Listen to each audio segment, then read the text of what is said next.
So, why do we only have two parties in the United States, despite our incredible diversity and despite our dissatisfaction with the political choices that we're given? When we think about a democracy, one of the first things that comes to mind is that in a democracy, we vote for our elected officials, and one person, one vote, right? If you're an adult and you're a citizen and you don't have other kind of obstacles to voting rights, then each person gets one vote. But it's actually not that simple.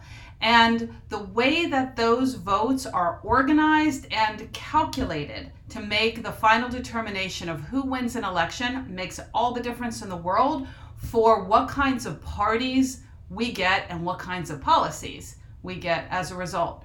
So in the United States, our electoral system, the organization we use to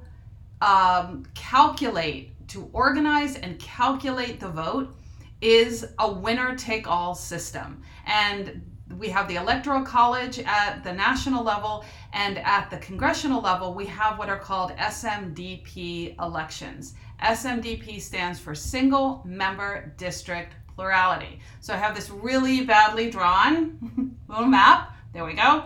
And this is also in the PowerPoint. So in a single member district plurality election, what that means is that your state is going to be divided into districts, and each district is going to elect one person, and that person will be elected by plurality, which means the most votes. Not necessarily a majority, but the most votes. So here's my kind of crudely drawn little map of a fictional Colorado. So the actual state of Colorado has 7 seats in the House of Representatives, but to make the math easier, we're going to use 10 seats here. So it's fictional. So I've divided arbitrarily this state into 10 districts, and you can see how crazy the lines are. That's because they're gerrymandered, and you're going to talk about gerrymandering in the section on Congress. But you can see your little house down here in the corner. That's where you live. You actually love this candidate up here in District 6, but you can't vote for her because she's not in your district. What SMDP elections means is that when you go to vote, the only candidates that appear on your ballot are the ones running in your district, and you are in District 10. We vote in the districts where we live. So if you move to another part of the state, you'll be in a new district and you'll have all new candidates to choose from. But right now you're in District 10, and those are the only candidates that will show up on your ballot. So when you go to vote, you will see the red candidate, the Republican, the blue candidate, which is the Democrat, and for purposes of illustration, we're going to pretend that the Greens are really active in Colorado and they're running a candidate in every district as well. So every party will try to win as many seats as possible, so they will run a candidate in every district.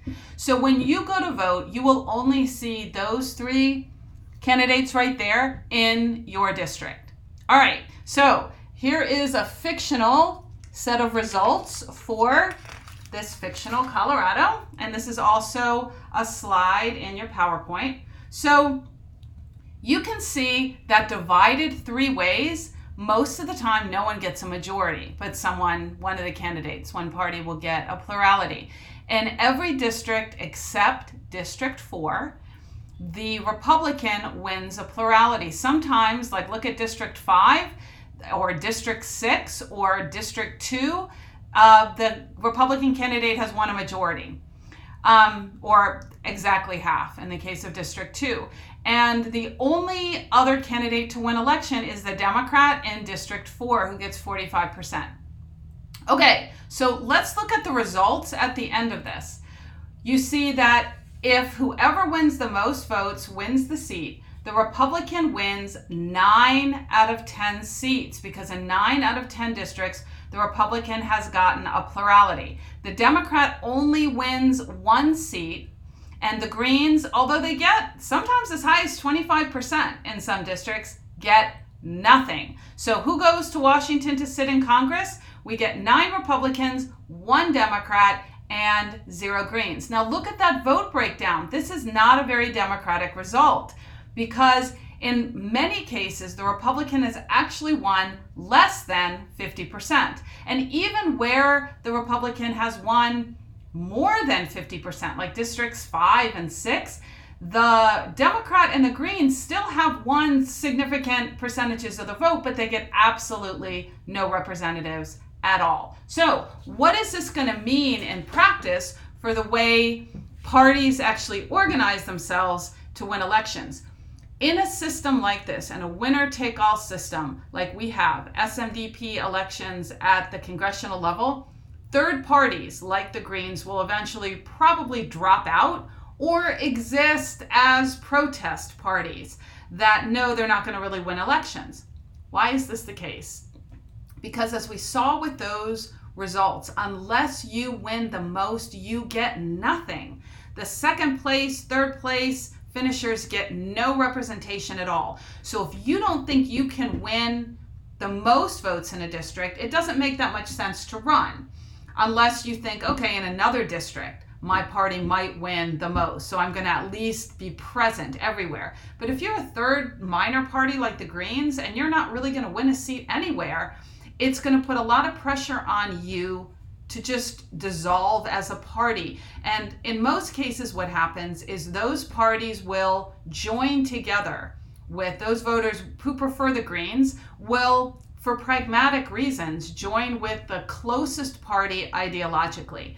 So for the Greens, the Democrats are closer to them ideologically in terms of policy than the Republicans are. So probably most of the Greens will just join with the Democratic Party and fight within that party for their positions. If they're mostly focused on the environment, for example, they will fight within the Democratic Party together with a bunch of other voices for attention and for policies focused on the environment. Within these parties, then, those negotiations are going to take place before the elections, right? They're going to take place during the primaries when we pick our favorite candidates within the party, moving ahead to the general election. But what are the other impacts that this system has? If third parties are going to drop out and you're going to get these big, what are called umbrella parties, where lots of different interests together fight for recognition and negotiate within the parties, you're going to dilute the message of each individual group, right? The environment might be one issue, but it's clearly not the only issue that the Democrats are prioritizing. And it's not necessarily something that they're going to support wholeheartedly because there are other groups within the party that don't want to prioritize sort of environmental policies or green policies. The other thing it's going to do is it's going to make elections more expensive, because if you have to win the most votes or you get nothing, you're going to have a big campaign that reaches all the voters, or as many voters as you possibly can. That's going to take money. That's going to mean regular people can't run for election very easily unless you're a regular person who has a lot of wealthy friends. And it's going to mean that interest groups have a lot of influence because they are going to help pay for those campaigns. That means, as you've already learned, that those interest groups are going to have a lot of influence over policy, even if what they want is not what the majority of people want in terms of policy. So when we see the issues that we care about diluted and negotiated down within these diverse parties, when we see the candidates that we like not winning the primaries and not becoming the representative of that party in the general election, it can be frustrating and it can be demobilizing. When we see the role that money plays in our elections and the influence that money has over policy, it can be very demobilizing. So one of the other results is that we get low voter turnout. We get voter apathy and disengagement and frustration, and we don't get people coming out enthusiastically to support a party. But there are other options. And in the next section, we'll look at proportional representation elections, which is what most democracies use.